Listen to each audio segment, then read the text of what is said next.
Steve Rogers has been framed for a crime he didn't commit. How far is he willing to go to clear his name? Well, let's hop into the pages of Captain America issue number 7 and find out for ourselves, shall we? Alrighty then, so as we join the comic, one of Alexa Lukin's associates is checking out a brand new prison that they hope to lock Captain America up in. Who runs this super prison? Well, Baron Strucker, of course, the former Hydra commander. Yes, it would seem that Strucker has undergone something of a career rebirth after the fall of the Secret Empire. Keep in mind, he only fought against the evil Steve Rogers because he felt Hydra actually wasn't being evil enough, and because the American prison system is incredibly corrupt. Strucker's allowed to run this place so long as this prison for profit keeps lining the right pockets. Now what about Steve? Obviously he denies having killed General Ross because, well, he didn't do it, but the evidence isn't exactly on his side. For starters, the two had had a very public falling out, followed by Sharon Carter, the love of Cap's life, getting kidnapped due in some small part to Ross, and now his corpse comes up with a shattered spine and indentations from a circular object, not unlike Captain America's own shield. And because Captain America is not working for the government in any official capacity right now, he's not keeping any logs of his missions. Oh sure, Black Panther and the Wakandans vouch for him, but sadly American-Wakandan relations are at an all-time low right now, so Steve is shit out of luck. Now Cap's friends and partners like Bucky Barnes go to bat for him, attacking the bar with no names in hopes of getting some of the criminals to rat on Ross's real killer, but someone's gotten to them, or they really don't know what's up for once. With all options exhausted, and Steve even being fully aware that this isn't the first time evil forces have tried to discredit Captain America, he figures maybe the only thing he can do in this situation is to actually turn himself over to the authorities. Sharon obviously tells him that this is stupid, a rigged game, a huge conspiracy, and there's no way that justice will be done for Steve in this situation.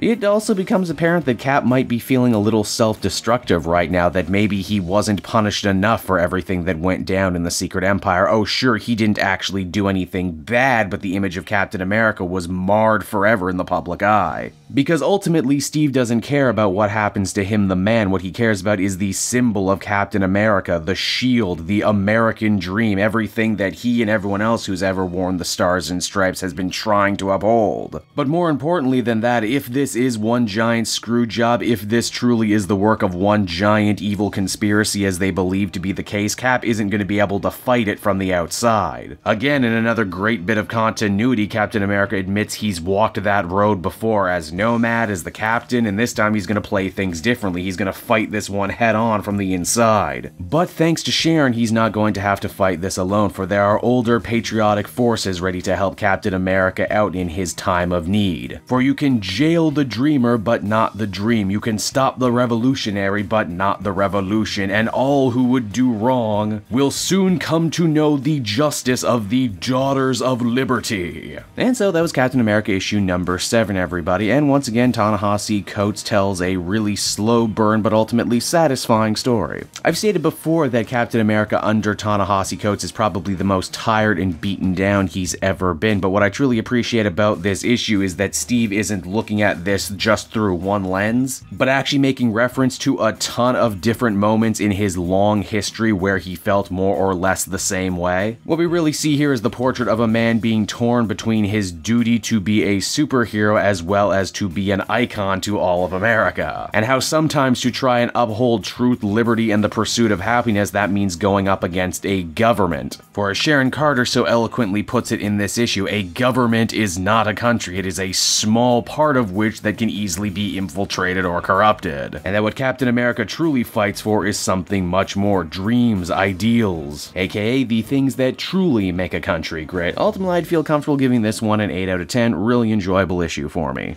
Hey there everyone, it's your old pal Cape Joel again. I want to thank you so much for watching to the end of the video. I hope you enjoyed what you saw, and if you did, why not take a closer look at some of these other videos I have available from the channel. Then you can follow me on Twitter and Facebook at Cape Joel, so you're always up to speed on what I'm doing next. And hey, if you're in a supportive mood, why not check out my Patreon page? Patrons get exclusive access to videos and content before anyone else, and you can do so for as little as $1 a month. I would really appreciate it, and with that, I will be sure to be back again next time with even more great comic content that smacks of greatness. Bye-bye, everyone.